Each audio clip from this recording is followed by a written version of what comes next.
I want to start today's deep dive with an image from the reading that I honestly haven't been able to shake all week. Mm-hmm. It's a metaphor about personal transformation, but it's violent. It is. Usually when we talk about self-improvement, we think about adding things, right? I need to add a new habit, stack a new skill, buy a new piece of gear. It's all about accumulation.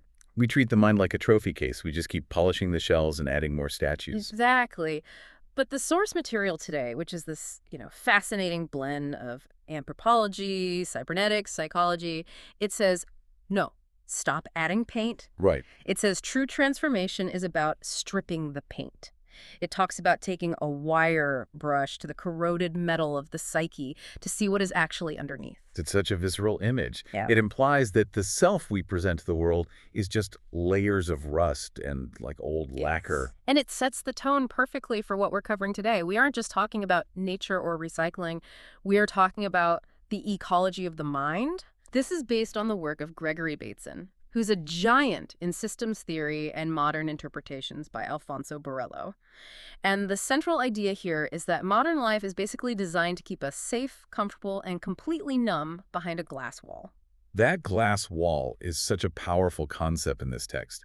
It suggests we're climate-controlled, safe from the elements, but ultimately kind of dying of sensory deprivation. We're cut off. We're cut off from the Yep. feedback loops that actually keep us sane.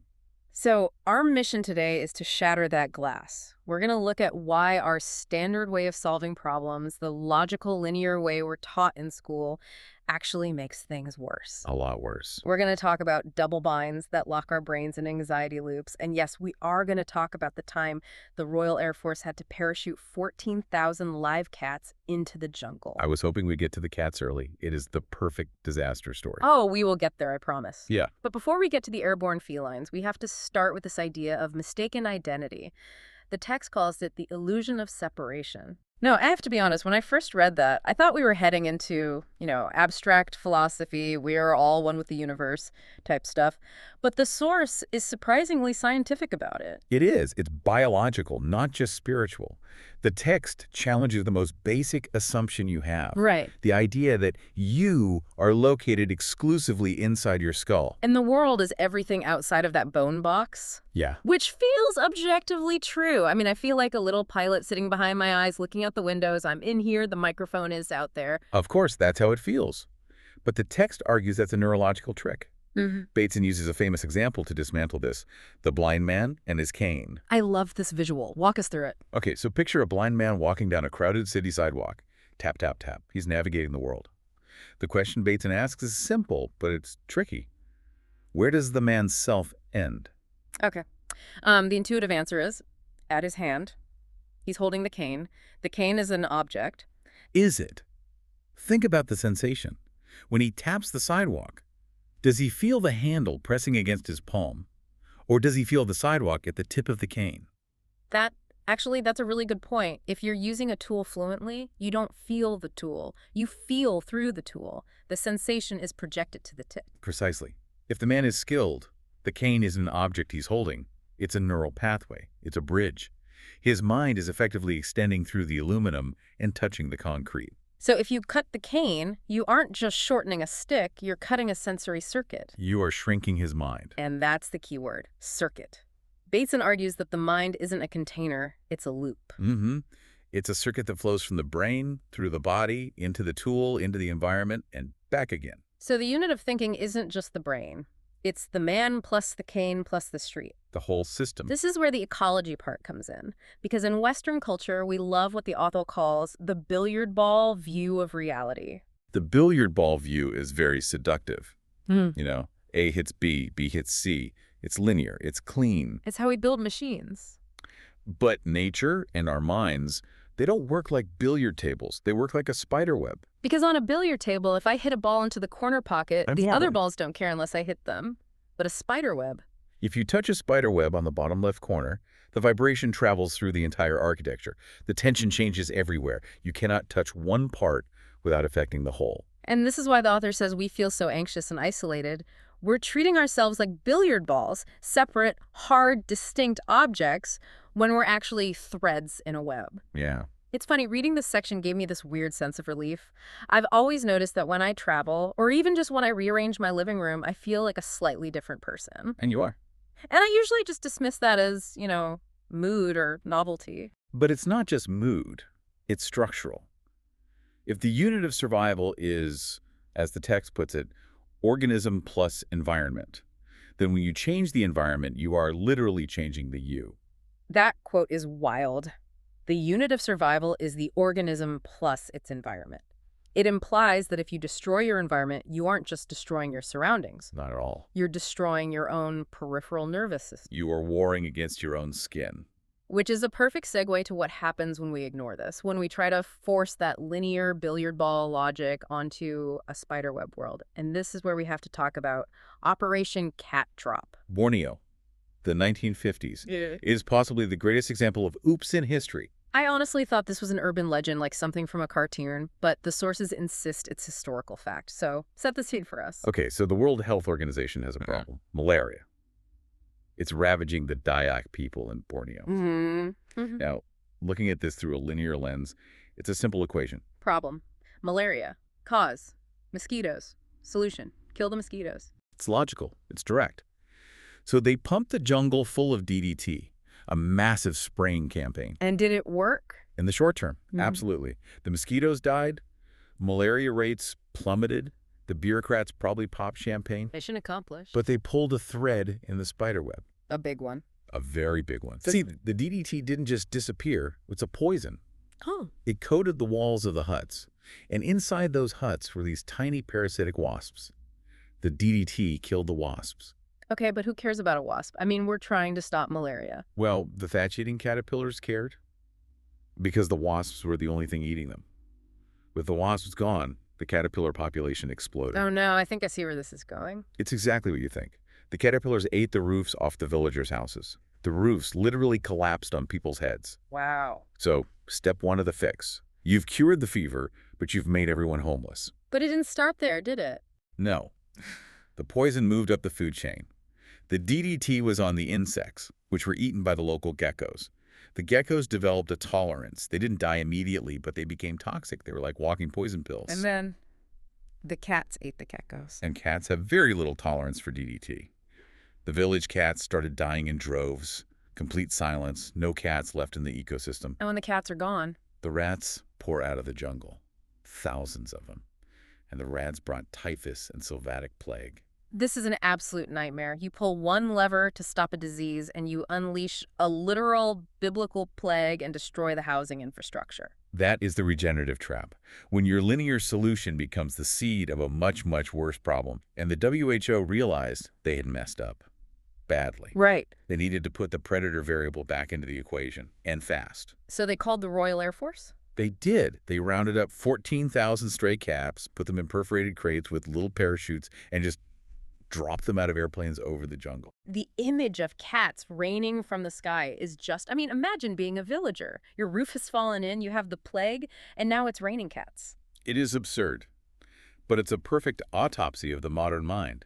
We shouted a command at nature, die, mosquitoes, and the echo of that command destroyed the village. And the text makes the point that we do this in our personal lives, too. This isn't just about bugs. Oh, absolutely. Think about how we treat anxiety or productivity.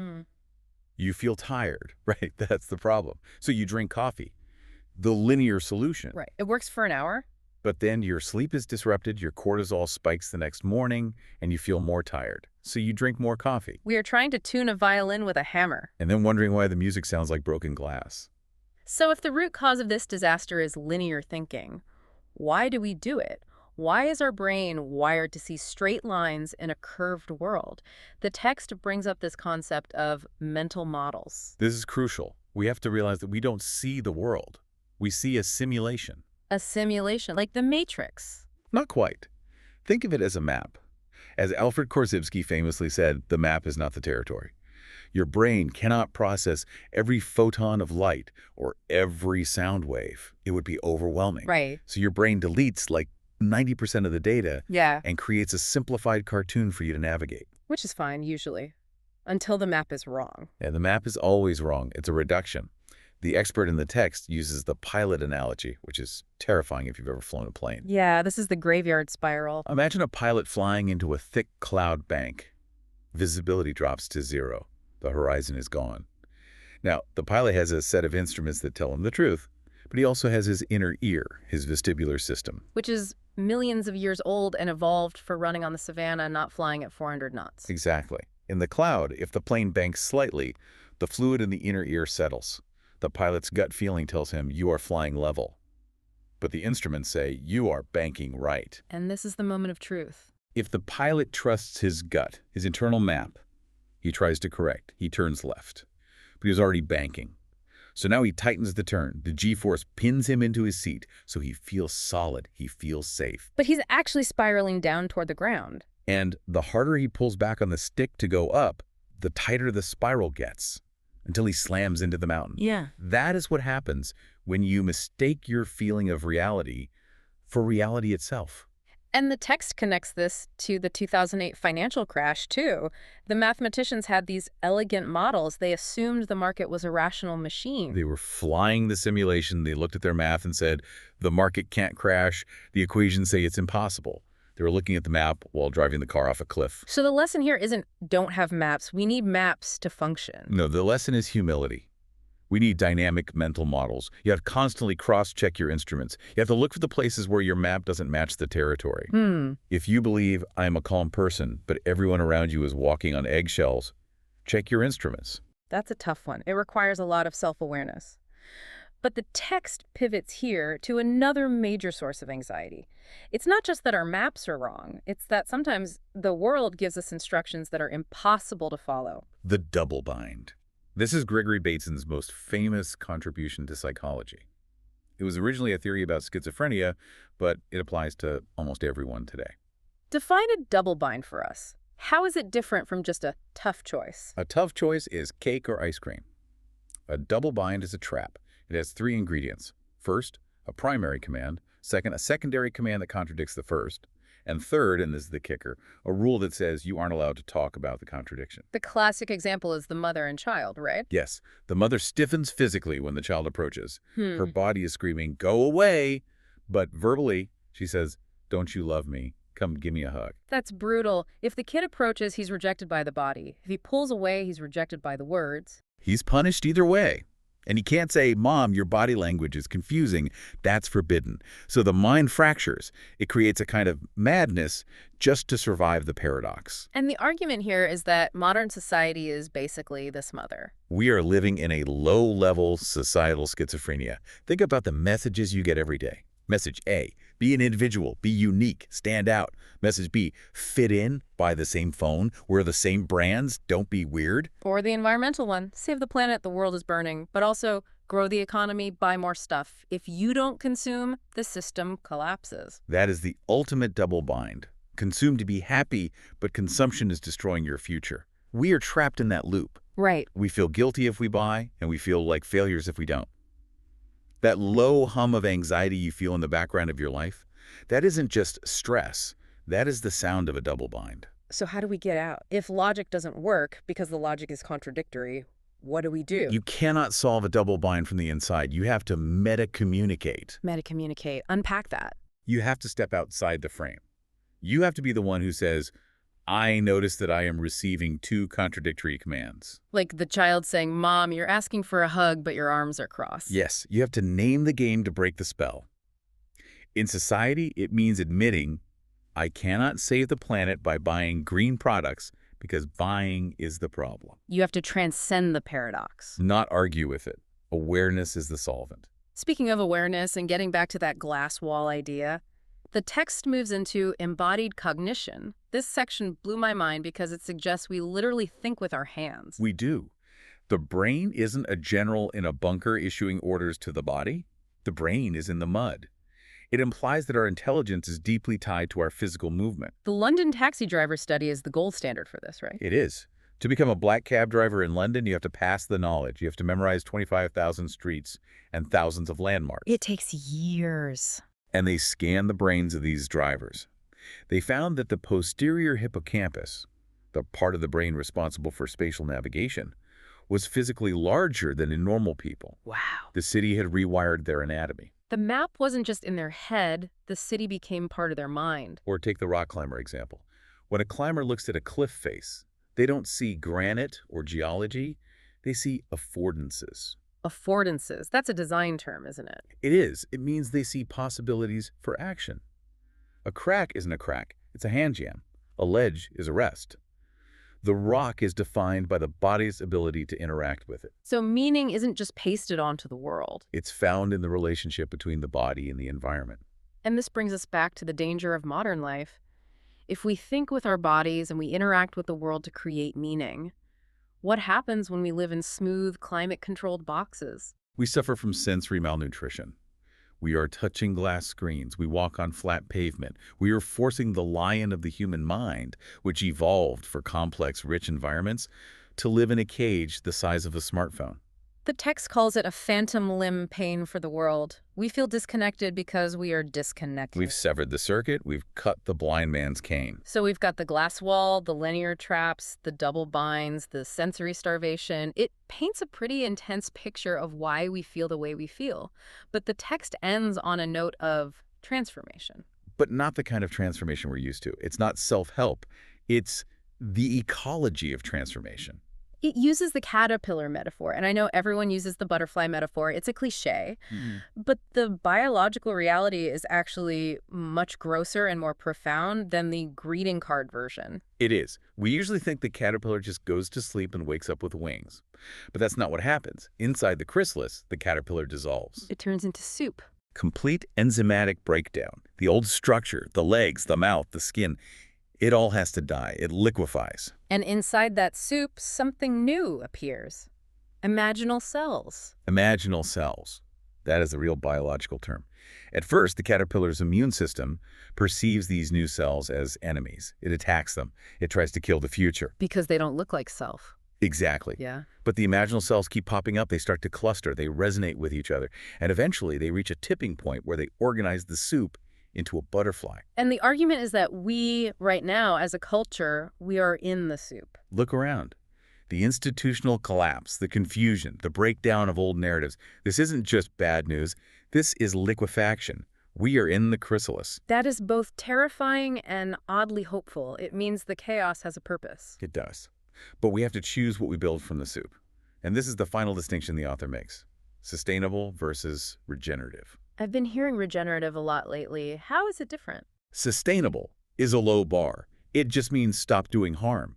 It means keeping the system running as it is. But if the system is the Titanic, you don't want to sustain it. You don't want a sustainable Titanic. Right. Regenerative means building capacity, like a forest. A forest doesn't just sustain itself. It creates more soil. It cleans the water. It creates its own rain. It leaves the place better than it found it. The goal isn't to just survive the soup. It's to become the imaginal cells that build a system that gives back more than it takes. We've covered a massive amount of ground today. We've gone from the blind man's cane, realizing our minds extend into the street, To the parachuting cats, showing us the disaster of linear thinking. to the pilot in the cloud trusting his map over reality. And finally to the soup. The realization that this self is not a fortress, but a field. The glass wall we talked about at the beginning. It's a construct. We built it so we can break it. Or rather, we can realize it was never really there. Yeah. We are porous. We are connected. I want to leave everyone with that image of the wire brush again. If you strip away the paint, the cultural stories, the linear habits, the illusion that you are separate from the world, what remains? That is the question. Are you the pilot flying the simulation? Or are you ready to open the window and fly the plane? A lot to chew on. I'm going to be looking for the loops in my own life this week. Walk well. See you in the next deep dive.